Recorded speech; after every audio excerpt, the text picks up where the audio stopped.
योजनाओं को कैसे आप लाभ ले सकते हैं, कहाँ संपर्क कर सकते हैं वो बताऊंगा और इसके बाद अपना नंबर भी दे के जाऊंगा। जो इनमें रुचि रखता होगा तो वो हमसे संपर्क कर लेगा। अभी मैं देख रहा हूँ कि अपने गांव क्षेत्र में पशु तो हैं लेकिन उनका गोबर वो सारा ऐसे ही पड़ा रहता है और अपन उस गोबर को खाद समझ के अपने खेत में डाल देते हैं। ये अक्सर मैंने देखा हो रहा है, लेकिन आप ये मानिए कि वो खाद नहीं है, उसके सारे पोषक तत्व तो खत्म हो चुके हैं।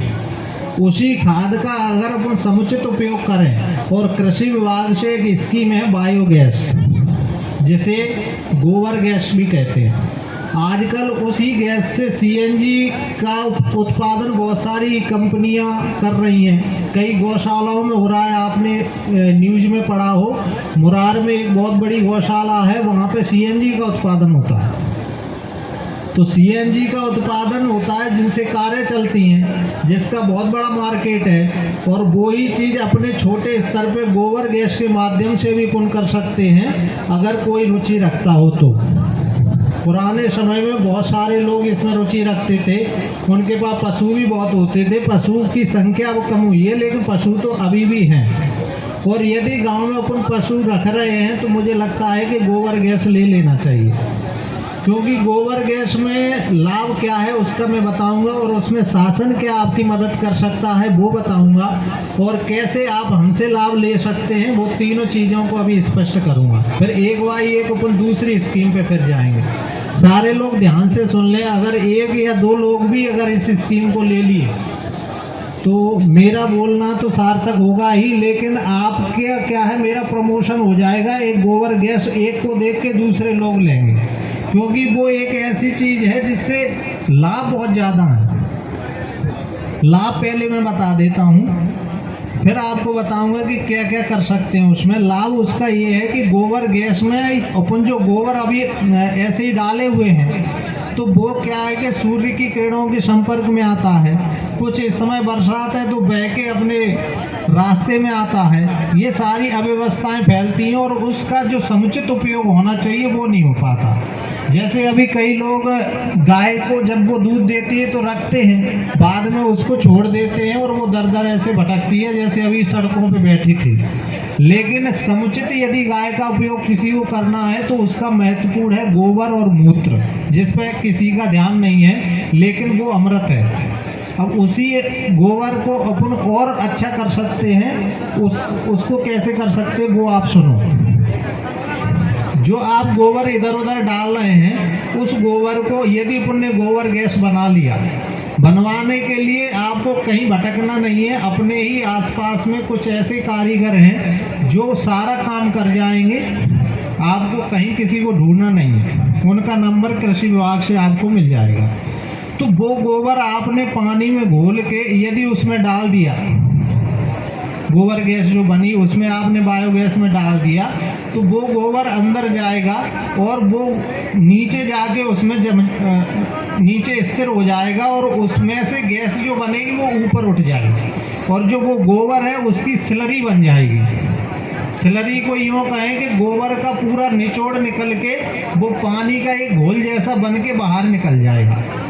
उससे फायदा क्या होगा? उससे फायदा ये होगा कि जो गोबर अपन बाहर ऐसे ही डाल रहे थे और उसी गोबर को खाद समझ के खेत में डाल देते थे, तो जो गोबर के साथ में जो खरपतवार के बीज थे वो अपच हुए नहीं। आपने उसको मतलब खाद बनाया नहीं और उसमें डाल दिया, तो वो खरपतवार पैदा करते थे। अब खरपतवार जब पैदा होंगे तो आपकी लागत बढ़ती थी। उनको नष्ट करने के लिए आप केमिकल जहर डालते थे। और आपको जानकारी के लिए मैं बता दूं कि आज अपनी खेती को अगर सबसे ज़्यादा कोई चीज़ प्रभावित कर रही है या जो अपने जनजीवन को प्रभावित कर रही है, वो है कीटनाशी और खरपतवार नाशी।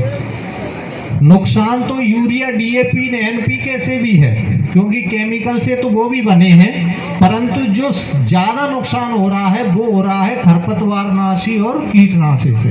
अभी मक्का उगाए हुए हैं आप लोग, कई लोग उसमें क्या कर रहे हैं, दवाई डाल रहे हैं जिसका नाम एट्राजिन है। वो दवाई आपने डाल दी, अब आप क्या करेंगे, उसी में धनिया उगा देंगे। एट्राजीन का काम क्या है कि जो थोड़े सकरी पत्ती वाले खरपतवार हैं उनको नष्ट करना है।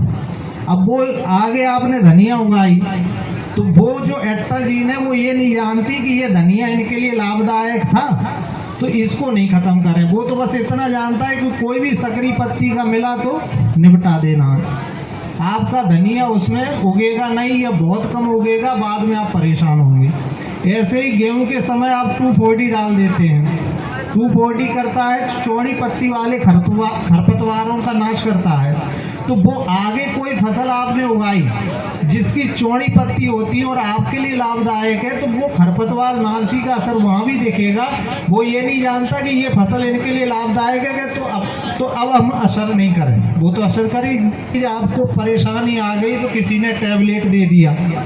एक मैं आपको ये बताऊं कि अपनी जीवन शैली सुधार लें और सुबह सबसे पहले फल खाएं, चाय नहीं पिएं, तो आप क्या होगा, वो बीमारी नहीं होगी जिसके लिए टैबलेट खानी पड़े। तो हम कुछ ऐसी विधि बता रहे हैं कि अगर ऐसा कचरे के बीज उसमें कचरा पैदा कर देते थे खेत में, उसी गोबर को यदि आप बायोगैस में डालते हैं तो वो स्लरी के माध्यम से बिल्कुल खाद बन के निकलता है। उसका जो अगर बीज गया भी है तो वो बीज भी खत्म हो जाता है, प्योर खाद निकलता है। उस खाद को यदि आप डालते हैं तो ज़्यादा असर होता है। ये आप करके देख लेना, उसका इतना असर है बायोगैस की जो स्लरी है कि उतना वर्मी कंपोस्ट का नहीं है। उसका नाडेप से जो खाद तैयार होता है उसका इतना असर नहीं। कारण उसका क्या है?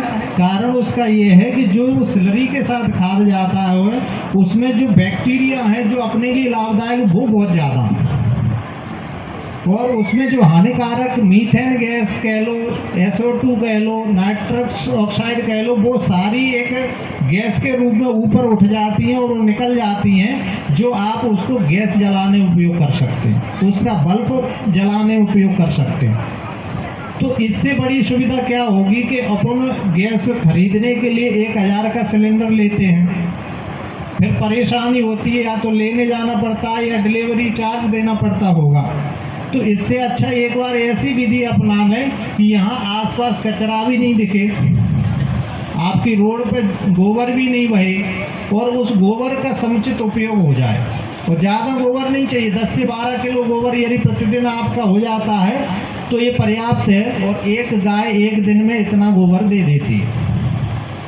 अब ये तो हो गए इसके लाभ कि इससे बहुत सारे लाभ हैं। गैस का उपयोग कर सकते हैं आप, क्या नाम है, स्लरी निकाल सकते हैं, ठीक है, बल्ब भी जला सकते हैं। अब इसको लेने के लिए क्या करना है और हमारा जो कृषि विभाग है वो आपकी कैसे हेल्प कर सकता है, ये एक मुद्दा है। तो इसके लिए आपको कुछ नहीं करना है, आप हमारा नंबर ले लेंगे या हमारे कृषि विस्तार अधिकारी हैं जो यहाँ पे आए हुए हैं उनका मैं नंबर दे दूँगा, या फिर आप डायरेक्ट मुझसे ही संपर्क कर लेंगे। ब्लॉक कॉलोनी में राधोगढ़ हिंदूपथ स्कूल के सामने SDM बंगला है, जहाँ उसी के अंदर ऑफिस बना हुआ है हमारा, वहाँ आप आके हमसे संपर्क करके कुछ कागज़ इसमें लगेंगे तो वो हम आपसे ले लेंगे। ज़मीन भी कोई ज़रूरी नहीं है कि इसके लिए ज़मीन हो, नहीं भी है तो भी चलेगा, और आपका आवेदन करा देंगे। आवेदन कराने के बाद आपको 17,500 रुपये इसमें अनुदान है ST के लिए, अनुसूचित जनजाति के लिए, और SC के लिए, अनुसूचित जाति के लिए सीधे खाते में आएगा, कोई दिक्कत नहीं है। और आपको बनवाने के लिए जो कारीगर है उसका भी नंबर